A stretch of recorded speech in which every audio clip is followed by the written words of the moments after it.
जय हिंद, वंदे मातरम। दोस्तों आज की वीडियो क्लास 12 बोर्ड एग्जाम से तैयारी करने वाले हर एक स्टूडेंट के लिए काफी ज्यादा महत्वपूर्ण होने वाला है, क्योंकि दोस्तों आज की वीडियो में हम क्लास 12 के हिस्ट्री के टॉप 40 महत्वपूर्ण इंपॉर्टेंट एमसीक्यू क्वेश्चन को करेंगे, जो कि आपके 12 फाइनल बोर्ड एग्जाम से काफी ज्यादा वीवीआई होने वाले। तो दोस्तों वीडियो स्टार्ट करने से पहले आपसे मेरी एक ही रिक्वेस्ट है, यदि आप भी क्लास 12 का फाइनल बोर्ड एग्जाम में अच्छे नंबर लाना चाहते हैं तो आप इस वीडियो को शुरू से लेकर लास्ट तक जरूर देखिएगा, क्योंकि दोस्तों ये जो क्वेश्चन बताया जा रहा है ये सभी जो पिछले बार जैक के द्वारा जो मॉडल सेट आया था उसका हिस्ट्री का जो है ये सेट 2 है, और सेट 1 मैंने इस चैनल के प्लेलिस्ट में करवा दिया फ्रेंड। तो यदि आप सेट 1 नहीं देखे तो प्लीज आप जाकर देख ले। दोस्तों यहाँ पे मैंने इस सेट 1 में जो क्वेश्चन बताया गया उन सभी क्वेश्चन को करवाया गया, और इसके साथ कई की पॉइंट भी बताए गए, कई और भी क्वेश्चन बताए गए जो कि आपके क्लास 12 बोर्ड एग्जाम के लिए काफी ज्यादा महत्वपूर्ण हो जाते हैं। तो आप लोगों को वीडियो को लास्ट तक देखना है और एकदम ध्यानपूर्वक देखना है। दोस्तों मैं आपको गारंटी के साथ कहता हूँ कि आपका जो क्लास 12 का फाइनल बोर्ड एग्जाम होगा उसमें यदि आप पिछले बार जो जैक के द्वारा मोटर सेट आए थे 5 और इस बार जो जैक के द्वारा सेट 1 आया है उसको यदि आप अच्छी तरीके से कर रहे थे तो आपका 40 में से 40 नंबर आने से कोई भी नहीं रोक सकता। उसके लिए आपको क्या करना पड़ेगा फ्रेंड, आपको हर एक सेट को अच्छी तरीके से पढ़ना पड़ेगा और ध्यान से याद करना पड़ेगा, ठीक है। तो मैंने सभी सेट का कंप्लीट सॉल्यूशन इस चैनल में करवा दिया है, तो आप प्लीज जाकर देख लीजिएगा। पहला क्वेश्चन क्या बोल फ्रेंड कि सिंधु घाटी सभ्यता के लोग का दर्पण किसका बना हुआ था। पता नहीं ये जो सिंधु सभ्यता में जो दर्पण था वो इनमें से किसका बना हुआ था। तो दोस्तों ये जो सिंधु घाटी सभ्यता है वो इसमें जो दर्पण बना था वो तांबे का बना हुआ था। तो ऑप्शन बी राइट आंसर होगा तांबा, ठीक है। दोस्तों ये जो दर्पण है दोस्तों, तो दर्पण जो है इसका साक्ष्य कहाँ से प्राप्त हुआ, तो दर्पण का साक्ष्य हड़प्पा से मिला था। तो क्वेश्चन में आपसे पूछा जा सकता है कि जो दर्पण का साक्ष्य सिंधु घाटी सभ्यता के कौन से स्थान से मिला था, तो हड़प्पा से। हड़प्पा से इसके अलावा क्या क्या मिला था फ्रेंड, तो मातृ देवी की प्रतिमा, गेहूं की भूसी, सावधान और तांबे की मुहर जो है वो हड़प्पा से ही प्राप्त हुआ था, ठीक है। नेक्स्ट में क्या बोल रहे फ्रेंड कि सिंधु घाटी सभ्यता में प्राप्त 3 मुख वाले एक पुरुष देवता की योगी की मुद्रा में सिंहासन पर बैठे हुए दिखलाया गया है, जिसकी पहचान पशुपति शिव के रूप में किसने की थी। यानी आपको पता है ये जो मूर्ति है इसकी पहचान जो है वो पशुपति के रूप में किसके द्वारा किया गया था, तो जॉन मार्शल के द्वारा जो फ्रेंड वो इसकी पहचान किया गया था। तो ऑप्शन ये राइट आंसर होगा जॉन मार्शल। यदि बात है ये जो जॉन मार्शल है इसका कार्य कब से कब तक रहा, तो 1902 ईस्वी से लेकर फ्रेंड 1928 ईस्वी तक जो है वो जॉन मार्शल का कार्यकाल रहा, और इसी के कार्यकाल में जो फ्रेंड वो हड़प्पा और मोहनजोदड़ो का खोज जो है वो 1921 और 1922 ईस्वी में मोहनजोदड़ो का खोज हुआ था, ठीक है। 1921 में हड़प्पा और 1922 में मोहनजोदड़ो। अगला क्वेश्चन क्या बोल रहा है कि हड़प्पा सभ्यता का सबसे बड़ा नगर कौन था। काफी ज्यादा वीवीआई क्वेश्चन फ्रेंड। तो दोस्तों हड़प्पा सभ्यता का जो सबसे बड़ा नगर था वो मोहनजोदड़ो था, ठीक है। लेकिन दोस्तों अभी वर्तमान समय में बात करें तो वर्तमान समय जो हड़प्पा सभ्यता का सबसे बड़ा नगर है वो राखीगढ़ी को बताया गया है, ठीक है। तो दोस्तों यहाँ पे कुछ मैंने आपको बता दिए की पॉइंट कि हड़प्पा सभ्यता का सबसे बड़ा जो नगर है वो मोहनजोदड़ो को माना जाता था, ठीक है। लेकिन दोस्तों अभी बात करें तो हाल ही में वो 1999 में खोज हुआ, जिसमें से अमरेंद्र नाथ के अनुसार बताए फ्रेंड कि ये जो हड़प्पा सभ्यता का जो सबसे बड़ा नगर है वो राखीगढ़ी को बताया जा रहा है, ठीक है। तो अब आपको राखीगढ़ी राइट आंसर करना पड़ेगा, ठीक है। अगला क्वेश्चन फॉर में दिया गया कि निम्नलिखित सिंधु घाटी सभ्यता में हल का प्रमाण किस स्थान से प्राप्त हुआ। तो दोस्तों ये जो सिंधु घाटी सभ्यता में हल का प्रमाण मिला था वो कालीबंगा से मिला था। तो ऑप्शन सी राइट आंसर होगा कालीबंगा। और दोस्तों यदि बात करें जो कालीबंगा है ये किस लिए फेमस है, तो दोस्तों कालीबंगा में जो है वो हल का भी साक्ष्य मिला था, ठीक है। तो आपसे क्वेश्चन पूछा जाता है कि हल का जो प्रमाण है वो सिंधु घाटी सभ्यता के कौन सा स्थान से प्राप्त हुआ, तो कालीबंगा, ठीक है। दोस्तों यहाँ से भूकंप एवं जूते हुए खेत का भी साक्ष्य मिला था, ठीक है। अगला क्वेश्चन 5 में दिया गया कि हड़प्पा और मोहनजोदड़ो के बीच की दूरी कितनी है। आने बोला ये हड़प्पा और मोहनजोदड़ो के जो बीच की दूरी है उसकी दूरी कितनी थी, 483 किलोमीटर। तो ऑप्शन बी राइट आंसर हो जाएगा। फ्रेंड्स यहाँ पे जितने भी क्वेश्चन बताए रहे हैं ये सभी क्वेश्चन आप लोग ध्यानपूर्वक अच्छी तरीके से पढ़ेगा तो आप लोगों के क्लास 12 बोर्ड एग्जाम में यहाँ से बहुत सारे क्वेश्चन पूछे जाएंगे, ठीक है। इसलिए आपको वीडियो को लास्ट तक देखना है और हर एक क्वेश्चन को अच्छी तरीके से याद कर लेना है। अगला क्वेश्चन 6 में दिया गया कि सिंधु घाटी सभ्यता की जुड़वा राजधानी कौन थी। तो दोस्तों सिंधु घाटी सभ्यता की जो जुड़वा राजधानी है वो हड़प्पा और मोहनजोदड़ो को जो है वो सिंधु घाटी सभ्यता की जुड़वा राजधानी कहा जाता है। तो ऑप्शन सी राइट आंसर होगा हड़प्पा और मोहनजोदड़ो, ठीक है। अगला क्वेश्चन 7 में दिया गया कि निम्नलिखित में से किस पदार्थ का उपयोग हड़प्पा कालीन की मुद्रा के निर्माण में मुख्य रूप से किया जाता था। यानी आपको इनमें से किसका उपयोग फ्रेंड वो हड़प्पा में जो मुद्रा बनाया था उसमें किया जाता था। तो दोस्तों सेलखड़ी का जो उपयोग है वो हड़प्पा सभ्यता में जो मुद्रा बनाया था उसके लिए सेलखड़ी का प्रयोग किया जाता था। तो ऑप्शन ये राइट आंसर होगा सेलखड़ी। दोस्तों ये जो सेलखड़ी है ये एक पत्थर हुआ करता था, ठीक है, जिससे मुद्रा और मुहर बनाया जाता था। तो आपसे क्वेश्चन पूछा जाएगा कि सिंधु घाटी सभ्यता जो मुहर है वो किससे बनाया जाता था, तो सेलखड़ी पत्थर से, ठीक है। तो मुद्रा भी है वो सेलखड़ी पत्थर से बनाया जाता था। अगला क्वेश्चन 8 में दिया है कि हड़प्पा सभ्यता का प्रशासन किस प्रकार का था। तो दोस्तों हम लोगों को पता है कि जो हड़प्पा सभ्यता है वो एक नगरीय सभ्यता थी, ठीक है। तो हड़प्पा सभ्यता का जो प्रशासन है वो एक नगर पालिका जैसा था। अन्य ऑप्शन सी राइट आंसर हुआ नगर पालिका। और हड़प्पा का खोज किसने किया, तो मैंने आपको बताया कि 1921 ईस्वी में जो वो हड़प्पा सभ्यता का जो खोज है वो दयाराम साहनी के द्वारा किया गया था, ठीक है। और ये जो हड़प्पा है वो कौन सा नदी के किनारे स्थित है, तो रावी नदी के किनारे, ठीक है। कहाँ पर स्थित है तो दोस्तों तो पाकिस्तान में, ठीक है। अगला क्वेश्चन 9 में दिए गए कि हड़प्पा सभ्यता के संपूर्ण क्षेत्र का आकार किस प्रकार का था। आपको बताना जो दोस्तों हड़प्पा सभ्यता का जो विस्तार हुआ है, विकास हुआ है, उसका जो आकृति है वो किस प्रकार का था। तो दोस्तों हड़प्पा सभ्यता का जो विकास हुआ है वो त्रिभुजाकार आकृति में हुआ है। तो ऑप्शन सी बिल्कुल राइट आंसर हो जाएगा। नेक्स्ट हम 10 में दिया गया कि हड़प्पाकालीन स्थलों में अभी तक किस धातु की प्राप्ति नहीं हुई है। और आपको बताना जो हड़प्पाकालीन नगरों में जो हड़प्पा सभ्यता में इनमें से कौन सा धातु का प्राप्ति नहीं होता। इस काफी ज़्यादा आसान क्वेश्चन है। तो ये जो लोहा है इसका प्रमाण जो है अभी तक नहीं मिला। बाकी जो तांबा स्वर्ण चांदी है इनका प्रमाण मिला है, बट ये जो लोहा है इसका प्रमाण नहीं मिला। तो ऑप्शन डी बिल्कुल राइट आंसर हो जाएगा। नेक्स्ट में 11 दिया है कि मौर्य साम्राज्य की स्थापना किसने किया। काफी ज़्यादा बीबीआई क्वेश्चन फ्रेंड्स की जो मौर्य साम्राज्य है इसकी स्थापना किसके ने किया। तो चंद्रगुप्त मौर्य ने दोस्तों मौर्य साम्राज्य की स्थापना किया था। ठीक है दोस्तों, ये जो हर्यक वंश के संस्थापक कौन थे। तो आपसे क्वेश्चन पूछा जा सकता है कि हर्यक वंश का संस्थापक कौन है। तो बिंबिसार को जो है वो हर्यक वंश का संस्थापक माना जाता है। ठीक है, शिशुनाग वंश का संस्थापक किसे कहा जाता है। तो शिशुनाग वंश का जो संस्थापक है वो शिशुनाग को ही कहा जाता है। अगला पूछ सकता है क्वेश्चन आप में कि नंद वंश का संस्थापक कौन थे। तो महापद्मन जो है वो नंद वंश के संस्थापक थे। गुप्त वंश का संस्थापक कौन थे। तो श्रीगुप्त। और कुषाण वंश के संस्थापक जो है वो अजुल थे। ठीक है, अजुल कड़फिसेस।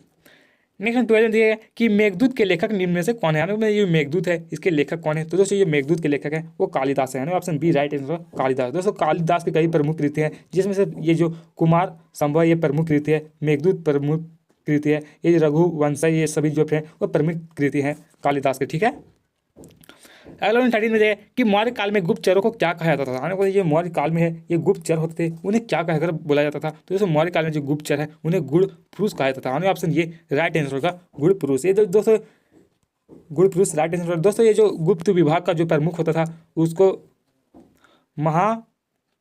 महामान प्रदेश कहा जाता था। ठीक है, और गुड़ पुरुष को जो फ्रेंड वो दो भागों में बांटा गया था। कौन कौन से भाग थे फ्रेंड। तो पहला इसका जो भाग है उसे संस्था कहा जाता था। क्या कहा जाता था, संस्था। और दूसरा भाग संचार। दोस्तों संस्था के अंतर्गत किस तरह कहा जाता था। तो एक जगह स्थिर होकर गुप्तचर जो कार्य करते थे उसे संस्था कहा जाता था। और संचार जो फ्रेंड वह अस्थिर रूप में होते थे। ठीक है, अगला 14 में दिया है कि मौर्य वंश की स्थापना कब की गई। तो दोस्तों मौर्य वंश की जो स्थापना है वो 322 ईसा पूर्व किया गया था। तो ऑप्शन ये राइट आंसर होगा 322 ईसा पूर्व। मौर्य साम्राज्य की स्थापना की बात करें दोस्तों मौर्य साम्राज्य की जो स्थापना है वो चंद्रगुप्त मौर्य ने किया। तो आपसे क्वेश्चन पूछा जा सकता है कि जो मौर्य साम्राज्य है इसकी स्थापना किसने किया। तो चंद्रगुप्त मौर्य ने किया था। ठीक है, इसकी राजधानी पाटलिपुत्र था। ठीक है, नेक्स्ट 15 में दिया है कि मेगास्थनीज की पुस्तक को किस नाम से जाना जाता है। बताया ये जो मेगास्थनीज है इस पुस्तक को और भी किस नाम से जाना जाता है। इसकी पुस्तक को कौन से नाम से जाना जाता है। तो इंडिका। मेगास्थनीज की कौन सी पुस्तक थी। तो इंडिका। ठीक है दोस्तों, मेगास्थनीज जो है वो एक यूनानी राजदूत थे। तो आपसे क्वेश्चन में पूछा जा सकता है ये मेगास्थनीज थे वो कहाँ के रहने वाले थे। तो यूनान के। ठीक है,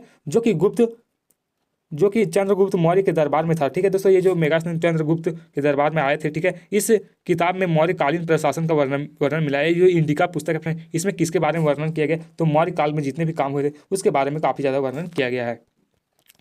अगला क्वेश्चन 16 में दिया है कि कौशल की राजधानी कहाँ थी। यानी बोले कौशल है इसकी राजधानी कहाँ थी। तो कौशल की राजधानी श्रावस्ती थी। यानी ऑप्शन बी राइट आंसर हो जाएगा। ठीक है दोस्तों, कौशल जो है फ्रेंड वो कौशल को दो भागों में बांटा गया था। ठीक है, कौन कौन से भाग दोस्तों। ये जो कौशल है कहाँ पर स्थित है। तो यूपी यानी उत्तर प्रदेश में। ठीक है, इसका विस्तार जो है वो यूपी में हुआ है और इसे दो भागों में बांटा गया था, एक उत्तरी कौशल एक दक्षिणी कौशल। और उत्तरी कौशल का जो राजधानी था फ्रेंड वो श्रावस्ती था। तो आपसे क्वेश्चन पूछा जाता है कि उत्तरी कौशल की राजधानी कहाँ थी। तो श्रावस्ती। और दक्षिणी कौशल की जो राजधानी थी वो कुशावली थी। ठीक है, अगर वो 70 में दे कि कलिंग का युद्ध कब हुआ था। आने आपको ये जो कलिंग का युद्ध है वो कब हुआ। तो 261 ईसा पूर्व जो है वो कलिंग का युद्ध हुआ था। तो ऑप्शन ये राइट आंसर होगा 261 ईसा पूर्व। ठीक है दोस्तों, कलिंग युद्ध जो है वो कलिंग कहाँ पर था। उड़ीसा में हुआ था। किसके किसके बीच ये युद्ध हुआ था। तो नरेश VS अशोक के बीच नरेश और अशोक के बीच हुआ था। ठीक है, और इसका जो वर्णन है वो अशोक के 13वें शिलालेख में मिलता है। यानी कलिंग का युद्ध का वर्णन कहाँ पे मिलता है। तो अशोक के 13वें शिलालेख में। ठीक है, नेक्स्ट क्या बोल रहा है कि भारत में सर्वप्रथम सोने की सिक्का जारी करने वाला शासक कौन था। आने वाले भारत में सबसे पहली बार जो है वो सोने के सिक्का किसके द्वारा जारी किया गया। तो हिंद यूनानियों के द्वारा। ठीक है, और इस बात के सबसे ज़्यादा स्वर्ण सिक्के जारी करने वाला व्यक्ति कौन था। तो गुप्त शासकों के द्वारा वो सबसे ज़्यादा सोने का सिक्का जारी किया गया था। वहीं सबसे शुद्ध स्वर्ण सिक्के की जारी की बात करें तो कुषाण शासकों के द्वारा जो है वो सबसे शुद्ध स्वर्ण सिक्के जारी किए गए थे। नेक्स्ट 19 में रहेगा कि मथुरा किसकी राजधानी थी। आने वाला इनमें से जो मथुरा है मथुरा की राजधानी कहाँ थी। तो सूरसेन जो फ्रेंड वो मथुरा की राजधानी थी। तो ऑप्शन ये राइट आंसर हो जाएगा। अगला 20 में दिया कि विमान मंदिर के किस भाग को कहा जाता था। आने वाला ये विमान है वो मंदिर के कौन से भाग को कहा जाता था। तो मैंने आपको बताया है दोस्तों कि मंदिर के जो विमान है वो गर्भगृह के ऊपरी आकृति को जो है वो विमान कहा जाता था। तो ऑप्शन सी राइट आंसर हो जाएगा गर्भगृह के ऊपरी आकृति को। नेक्स्ट 21 में दिया है कि बौद्ध दर्शन किसमें संकलित था। में ये बौद्ध दर्शन है वो किसमें संकलित था। तो अभिधम पिटक इसी में संकलित था। तो ऑप्शन सी राइट आंसर होगा अभिधम पिटक। ठीक है, और ये जो दोस्तों ये जो सूत पिटक है इसमें किसके बारे में बताया गया, सो सूत पिटक में जो फ्रेंड वो संघ के सिद्धांत बताया गया। और ये जो विनय पिटक है फ्रेंड इसमें संघ के नियम के बारे में बताया गया, ठीक है। इसके संकलन करता कौन है, तो आनंद, ठीक है। अगला 22 में ये कि भगवान बुद्ध का जन्म किस देश में हुआ था। काफी इंपॉर्टेंट क्वेश्चन फ्रेंड कि भगवान गौतम बुद्ध है इनका जन्म कहाँ पे हुआ था। तो मैंने आपको बताया कि गौतम बुद्ध का जो जन्म है वो नेपाल में हुआ था। नेपाल में कहाँ पे, तो नेपाल में कपिलवस्तु जिला जो फ्रेंड कहाँ पे, तो नेपाल में लुम्बिनी में। तो आपसे क्वेश्चन पूछा गया कि गौतम बुद्ध का जन्म कहाँ पर था, नेपाल में, लेकिन कौन सा स्थान में, तो लुम्बिनी में, ठीक है। लुम्बिनी में नहीं रहेगा तो कपिलवस्तु रहेगा, ठीक है। अगला क्वेश्चन 23 में दिया है कि महावीर की मृत्यु कब हुई, यानी कि जो महावीर है इनकी मृत्यु कब हुई थी। तो दोस्तों इनका मृत्यु जो है वो कहाँ पर हुई थी, यहाँ पे पूछा गया। तो महावीर की जो मृत्यु हुई है वो पावापुरी में हुआ था। कब हुआ था फ्रेंड, तो 468 ईसा पूर्व जो है वो महावीर का मृत्यु हुआ था, ठीक है। अगला 24 में दिया गया है कि त्रिरत्न सिद्धांत, सम्यक ज्ञान, सम्यक दर्शन, सम्यक आचरण किस धर्म की महिमा में है। तो दोस्तों ये जैन धर्म की महिमा है। तो ऑप्शन ये राइट आंसर होगा, जैन धर्म। नेक्स्ट हम क्या बोल रहे हैं कि महावीर स्वामी का जन्म कब हुआ था। तो दोस्तों महावीर स्वामी का जो जन्म है वो 540 ईसा पूर्व हुआ था। तो ऑप्शन ये राइट आंसर होगा, 540 ईसा पूर्व। अगला क्वेश्चन दिया है फ्रेंड 26 में कि महात्मा बुद्ध के प्रिय शिष्य का क्या नाम था। तो दोस्तों महात्मा बुद्ध के जो प्रिय शिष्य है उनमें आनंद नाम था। तो ऑप्शन ये बिल्कुल राइट आंसर हो जाएगा। अगला क्वेश्चन क्या बोल रहा है कि जैन परंपरा के अनुसार प्रथम तीर्थकर कौन थे। तो दोस्तों जैन परंपरा के अनुसार देखा जाए प्रथम तीर्थकर तो ऋषि भदेव को जो है वो जैन धर्म के अनुसार प्रथम तीर्थकर माना जाता है, ठीक है। यहाँ से आपसे क्वेश्चन में और भी कई क्वेश्चन पूछा जा सकता है कि ये जो दोस्तों दूसरा तीर्थकर कौन थे। दोस्तों दूसरा जो तीर्थकर थे वो अजित नाथ थे, ठीक है। तो जैन धर्म के अनुसार यदि दूसरा तीर्थकर पूछेगा तो अजित नाथ, ठीक है। 23वें तीर्थकर कभी कभी पूछा फिर, तो 23वें जो तीर्थकर थे वो कौन थे, तो पार्श्वनाथ नाथ जो है वो जैन धर्म के अनुसार 23वें तीर्थकर थे। वही महावीर की बात करें तो महावीर जो है वो 24वें तीर्थकर थे, ठीक है। और ये दोस्तों संभव नाथ जो है वो 3rd तीर्थकर थे और नेमी नाथ जो है वो 21वें तीर्थकर थे। अगला क्वेश्चन 28 में दिया कि जैन धर्म के 24वें तीर्थकर कौन थे। मैंने आपको पहले बताया दोस्तों जैन धर्म के जो 24वें तीर्थकर थे वो कौन थे, तो वर्धमान महावीर, यानी ऑप्शन डी राइट आंसर हो जाएगा, वर्धमान महावीर। अगला 29 में दिया है जो कि काफी अभी भी एक क्वेश्चन कि आईन ये अकबरी के लेखक कौन है। आने को जो आईन ये अकबरी है इसके लेखक कौन है। तो दोस्तों ये आईन ये अकबरी है इसके लेखक अबुल फजल है। ये कौन सा भाषा में लिखा गया था फ्रेंड, तो ये जो आईन ये अकबरी है वो फारसी भाषा में लिखा गया था। तो क्वेश्चन में आपसे पूछा जा सकता है ये आईन ये अकबरी कौन सा भाषा में लिखा गया था, फारसी भाषा में। कितने भागों में लिखा गया था, तो टोटल इसे 4 भागों में लिखा गया था, ठीक है। और अबुल फजल इसके लेखक हैं। अगला क्वेश्चन 30 में दिया है कि आईन ये 10 साला पद्धति के प्रतिपादक कौन है थे। आने वाले जो आईन ये 10 साला है इसके प्रतिपादक कौन थे। तो दोस्तों आईन ये अकबरी जो 10 साला पद्धति है इसके प्रतिपादक राजा टोडरमल थे, यानी ऑप्शन ये राइट आंसर होगा, राजा टोडरमल, ठीक है। दोस्तों इसे जब्ती पद्धति भी कहा जाता है। दोस्तों ये जो आईन ये 10 साला पद्धति इसे क्या कहा जाता है, जब्ती पद्धति भी कहा जाता है, ठीक है। इसे अकबर के वित्त मंत्री टोडरमल द्वारा लाया गया था, ठीक है। इसे किसके द्वारा लाया गया, तो अकबर के वित्त मंत्री टोडरमल के द्वारा। नेक्स्ट 31 में दिया कि अकबरकालीन साम्राज्य के 12 प्रांतों की विस्तृत सूचनाएं आईन ए अकबरी के किस भाग में दी गई। मैंने आपको बताया दोस्तों आईन ए अकबरी जो है वो टोटल 5 भागों में लिखा है। तो लेकिन यहाँ पे क्वेश्चन में पूछा गया कि जो अकबरकालीन साम्राज्य इसके 12 प्रांतों की जो विस्तृत सूचनाएं वो आईन ए अकबरी के कौन सा भाग में मिला है, तो मुल्क आबादी, ठीक है। 5 भागों में एक मुल्क आबादी था, इसी में इसके बारे में बताया गया, ठीक है। तो दोस्तों यहाँ जो सेकेंड इसका जो पार्ट था दूसरा जो पार्ट था उसको क्या कहता था, सिपाह आबादी कहा जाता है। इसमें किसके बारे में बताया गया, तो सिपाह आबादी में जो फ्रेंड वो सैनिक और नागरिक प्रशासन के बारे में बताया गया, ठीक है। वहीं इसकी बात करें पहला उसका नाम था मंजिल आबादी, इसमें शाही घर परिवार के बारे में बताया गया था। वहीं इसके 3rd आबादी की बात करें जो तीसरा भाग था उसे मुल्क आबादी कहा जाता था और इसमें राजसुआ एवं 12 प्रांतों का वर्णन मिलता है। नेक्स्ट 32 में दिया कि अकबर ने फतेहपुर सीकरी में इबादत खाना का निर्माण कब करवाया। आने वाले अकबर के द्वारा जो फतेहपुर सीकरी में इबादत खाना का निर्माण करवाया गया, कब कराया गया था, तो 1575 ईस्वी में अकबर ने फतेहपुर सीकरी का निर्माण करवाया था, ठीक है। फतेहपुर सीकरी का निर्माण जो है वो अकबर ने 1571 से में किया था, ठीक है। मैंने आपको बताया 1571 में इन्होंने किया था, ठीक है। और यहाँ 1575 ईस्वी में वो इबादत खाना का निर्माण किया। 1571 ईस्वी में क्या निर्माण किया, तो फतेहपुर सीकरी का निर्माण कर रहा है। वहीं 1575 में इबादत खाना का निर्माण स्थापना किया, ठीक है, जिसे सभी धर्मों के लिए 1578 ईस्वी में खोल दिया गया था। नेक्स्ट 33 में देखिए कि बाबर द्वारा रचित तुजक ये बाबरी बाबरनामा किस भाषा में लिखा गया, तो ये तुर्की भाषा में लिखा गया। तो ऑप्शन सी राइट आंसर होगा, तुर्की भाषा, ठीक है। बाबरनामा जो फ्रेंड वो आइन ये बाबरी का फारसी अनुवाद है। आपसे क्वेश्चन पूछा जाता है कि बाबरनामा जो है वो किसका अनुवाद किया गया, तो आइन ये बाबरी का, ठीक है। कौन सा भाषा में, तो फारसी भाषा में, ठीक है। नेक्स्ट 34 में देखें कि बादशाहनामा के रचयिता कौन थे? तो दोस्तों बादशाहनामा जो रचयिता हैं इसके रचयिता जो है वो अब्दुल हामिद लाहौरी थे। तो option B right answer, Abdul Hamid Lahori. ठीक है दोस्तों, ये जो बादशाहनामा है यह, और दोस्तों ये जो बादशाहनामा है दोस्तों, इसमें आपको बता दें इसमें शाहजहां के 20 वर्षों के कार्यकाल के बारे में जानकारी मिलता है। ठीक है, किसके कार्यकाल? तो शाहजहां के 20 वर्षों के कार्यकाल की।